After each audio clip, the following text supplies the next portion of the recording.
the regular bugs that spread. It's time to start educating your kids on how to stay healthy. Fox 4 parenting expert Heather Waterfield is here with some tips. We were talking a little bit earlier.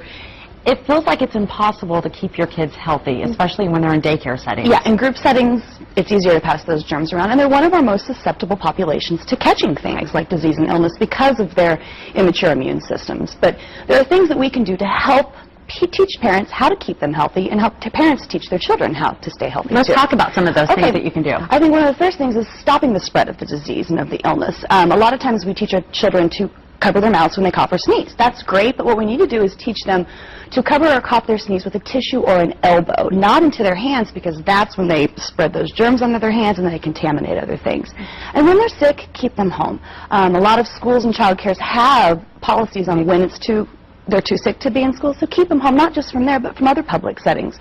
And if they have flu-like symptoms, contact your pediatrician, because it is recommended they stay home for 7 to 10 days with those flu-like symptoms. I feel like every time I take the kids somewhere, some other kid's coughing. I'm like trying to drag the kid away from them. Put a mask on. But we were also talking about the fact that even if they do get sick, it's going to build up their immune systems for and later in life. It does help, especially with children when you find them in child care settings, because again, it's easier to spread those germs. But there are ways that we can help to stop spread some of those germs, and the biggest one is wash their hands. We can teach and remind them to wash their hands after they use the restroom, when they're dirty, and before they eat.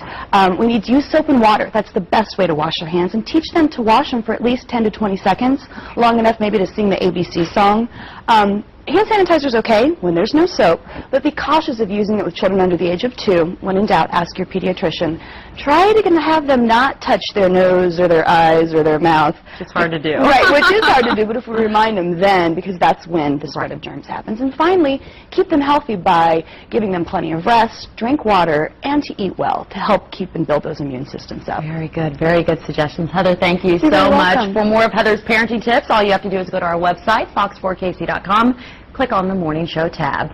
Well, will it be Adam Lambert, the California rocker, or Chris Allen, the Arkansas All-American? We've got a preview of what's ahead on tonight's American Idol Final Showdown. And on Fox 4 News at 8, some tips from a local author to decorate your home with thrift shop treasures. Time now is 7:53, 64